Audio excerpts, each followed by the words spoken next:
भारत की संसद में लगाए गए सम्राट अशोक के समय के अखंड भारत के नक्शे के जवाब में काठमांडू के मेयर ने ये नापाक हरकत करते हुए ग्रेटर नेपाल का नक्शा जारी किया है। ग्रेटर नेपालको नक्साको विषयमा एसियामा मात्र नभएर युरोप र अमेरिकामा पनि यस्तो चर्चा। ग्रेटर नेपालको नक्साको विषयमा विश्वले बनायो यस्तो समाचार। के ग्रेटर नेपाल फर्काउनका लागि नेपाललाई सहयोग गर्लान् त नेपालका मित्र राष्ट्रहरूले? Nepal's capital city Kathmandu's mayor, interestingly, has now installed a very interesting looking map. दर्शकवृन्द नमस्कार, म शङ्कर भुसाल, तपाईँ जगत खबर हेर्दै हुनुहुन्छ। सर्वप्रथम देशलाई माया गर्ने तपाईँ हामी सम्पूर्णले यो भिडियोलाई सक्दो शेयर गरिदिनुहोला। अखण्ड भारतको मुरल नक्साबारे नेपाल प्रष्ट भइसक्यो भनी भारतीय विदेश मन्त्री एस जयशङ्करले जिकिर गरेकै दिन नेपाली काङ्ग्रेसका महामन्त्री गगन थापाले नेपालले पनि अखण्ड भारत झैं आफ्नो सांस्कृतिक नक्सा जारी गर्नुपर्ने विचार राखे। काठमाडौँका मेयर बालिन शाहले त आफ्नो प्रमुख कार्यकक्षमा ग्रेटर नेपालको नक्सै टाँसे।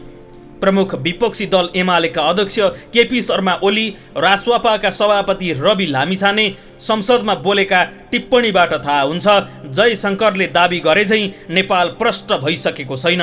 यतिखेर नेपालमा अखण्ड भारतकै जस्तो ग्रेटर नेपाल नक्सा बनाएर राख्नुपर्छ भन्ने मत जब्बर बन्दैछ। टिस्टा काँगडासम्म सुगौली सन्धि पूर्व फैलिएको नेपाली सिमाना फिर्ता ल्याउनुपर्छ भन्ने यो मागको तार्किक जग जस्तोसुकै भए पनि आम मानिसमा भने लोकप्रिय सुनिरहेको छ।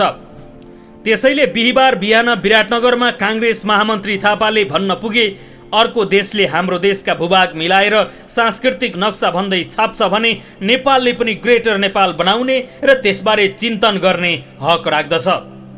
यसअघि 18 जेठमा धरानका मेयर हर्क साम्पाङले पनि टिस्टा र काँगडासम्मको नक्सा बनाउनु पर्ने धारणा व्यक्त गरेका थिए।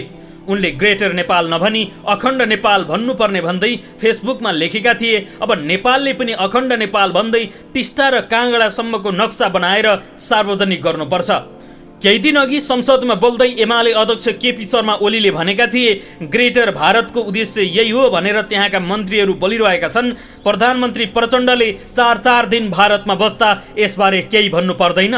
भारतले त्यसरी नक्सा बनाउनु त्रुटि हो। सांस्कृतिक भनेर राष्ट्रका नक्साहरूको सम्बन्धमा सीमा बनाइकन यस्तो ढङ्गले फस्नु हुँदैन थियो। यसमा प्रधानमन्त्रीको उडानहीनता देखियो। पछिल्ला केही दिन यता संसदमा शीर्ष नेताहरूले बोलेका अनि काठमाडौँका मेयर बालिनले कार्यकक्षको भित्तामा टाँसेको ग्रेटर नेपालको प्रतिबहसको घनत्व र सतहीपना दुवै एकैपटक छर्लङ्गी रहेको छ।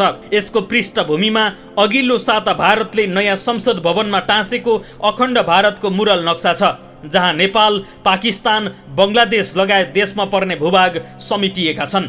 बङ्गलादेशले भारतसँग औपचारिक रूपमै यसबारे जानकारी माग गर्ने बताएको छ। यो आम जानकारीमै छ। भारतको सत्तारूढ भारतीय जनता पार्टीको मातृ संस्था राष्ट्रिय स्वयंसेवक सङ्घ RSS को पुरानो राजनीतिक मुद्दा हो अखण्ड भारत। बुझ्नुपर्ने के छ भने यो कुनै भारतवर्षको सांस्कृतिक या आध्यात्मिक मिथकसँग मात्रै सम्बन्धित छैन, बरु भारतको ऐतिहासिक गौरव फर्काउने भन्दै भौगोलिक विस्तारवादी एजेन्डाको पैरवी गर्छ। जुन बेला यो एजेन्डा उड्दै थियो त्यसबेला भाजपा सानो दल थियो अनि RSS सानै थियो। नेपालमा राष्ट्रवादी अभियन्ता फणिन्द्र नेपाल लगायत सानो समूहले यदाकदा उठाउने गरेको ग्रेटर नेपालको झिनो माग अकाशमात उछालिनुमा अरू कोही नभएर उही भारतीय संस्थापनको रवैया कारक छ। यसै पनि नेपालको राष्ट्रवादी अडानको ठूलो हिस्सा भारतीय प्रभुत्व विरुद्धको प्रतिवादकै रूपमा प्रकट हुने गरेको छ। यसैमा मिसिएका छन् काङ्ग्रेस महामन्त्री थापादेखि काठमाडौँ मेयर बालिनसम्म। बालिनले ग्रेटर नेपालको नक्सा आफ्नो कार्यकक्षमा राखेसँगै विश्वमा तरङ्ग पैदा भएको छ। अहिले विभिन्न मिडियाले यो बारेमा समाचार प्रकाशन गरिरहेका छन्। भारतको नयाँ दिल्लीमा रहेको वियोन टेलिभिजनले पनि बालिनको खुलिएर प्रशंसा गरेको छ। यस्तै दर्शकवृन्द, नेपाल र भारतबीच पछिल्लो समयमा सीमा विवाद उत्कर्षमा छ। दक्षिण एसियामा भारत एकैपटक नेपाल, पाकिस्तान र चीनसँग सीमा विवादमा अल्झिएको छ भने बङ्गलादेशसँग सीमा विवाद पुरानै समस्या हो। यस्तो अवस्थामा भारतका सञ्चार माध्यम पछिल्लो समय नेपालसँगको सीमा र ऐतिहासिक प्रमाणहरू खोतल्ने प्रयासमा लागेका छन्। तर उनीहरूसँग नेपाली भूमि हडप्नका लागि दाबी गरिएको कृत्रिम काली नदीको बाहेक अरू कुनै पनि प्रमाण छैन। यसै क्रममा भारतको चर्चित सञ्चार माध्यम भास्करमा ग्रेटर नेपालको तस्बिर छापिएको छ।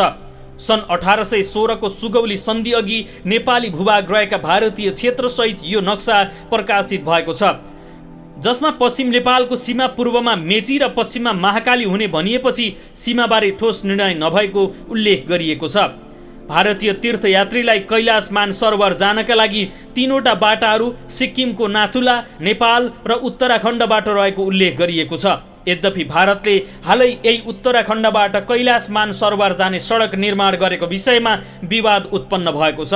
नेपालको लिपुलेक हुँदै जाने यो सडक करिब 80 किलोमिटर लामो रहेको छ, जबकि नाथुलाबाट मानसरोवर जानका लागि 900 किलोमिटर र नेपालको तातोपानी नाका हुँदै जानका लागि 540 किलोमिटर रहेको छ, जहाँबाट मानसरोवर जान 20 देखि 22 दिन लाग्छ। तर लिपुलेक हुँदै यो मार्ग भारतले कब्जा गर्न सक्यो भने यो यात्रा केवल 3 दिनमा गर्न सकिन्छ। उत्तराखण्डबाट पनि 3वटा मार्गहरू रहेका छन्, जसमध्ये पहिलो पिथौरागढबाट तावाघाट, यसको लम्बाइ 107 किलोमिटर रहेको छ। अर्को तावाघाटबाट घटिया बगड जुन 19.5 किलोमिटर रहेको छ भने तेस्रो घटिया बगडबाट लिपुलेक हुँदै जाने सडक, यो करिब 80 किलोमिटर रहेको र यसको 76 किलोमिटर सडक निर्माणको काम पुरा भइसकेको छ, जुन सडक भारतीय रक्षा मन्त्री राजनाथ सिंहले 8 मेमा उद्घाटन गरेपछि सीमा विवाद उत्कर्षमा रहेको छ। सुगौली सन्धिमा नेपालको पश्चिम सीमा महाकाली नदी हुने बताइएको छ, तर त्यसपछि पनि सीमाका विषयमा पटक पटक समस्या आएको देखिन्छ। महाकाली नदी केही अलग अलग धारा मिलेर बनेको छ, त्यसैले महाकालीको वास्तविक मुहान कुन हो भन्ने विषय नै दुई देशबीचको सीमा विवादको जडको रूपमा रहेको छ। महाकालीको सबैभन्दा ठुलो हिस्सा नै महाकाली नदी भएकोमा नेपाल प्रष्ट छ।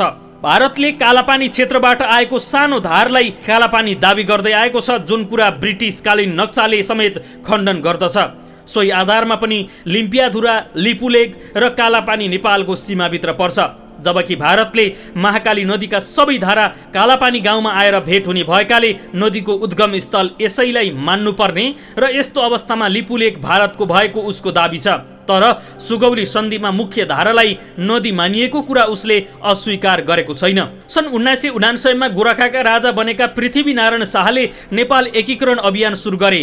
उनले थालेको अभियान उनका छोरा रणबहादुर शाहले अघि बढाए र विशाल नेपालको निर्माण भयो।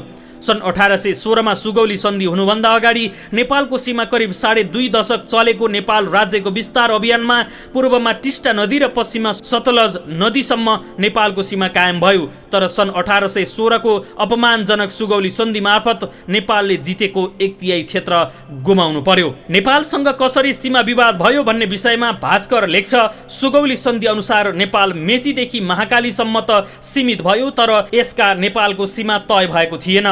यसैको परिणाम स्वरूप कालापानी, लिपुलेक, सुस्ता, मेची क्षेत्र, टनकपुर, सन्दकपुर, पशुपतिनगर सहित 54 स्थानमा सीमा विवाद रहेको छ। सुगौली सन्धि भन्दा पछिको 146 वर्षसम्म कालापानी लिपुलेक क्षेत्रलाई लिएर विवाद भएको देखिँदैन।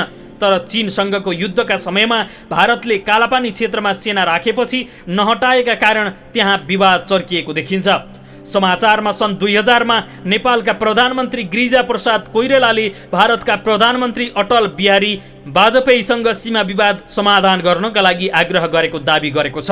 दर्शकवृन्द, यो समाचार जोडतोडका साथ विश्वभरि फैलियो भने र भारतले मिचेको नेपालको भूमि फिर्ता गर्नुपर्छ भन्ने दबाब आयो भने पक्कै पनि नेपालका अगाडि भारत घुँडा टेक्न बाध्य हुनेछ।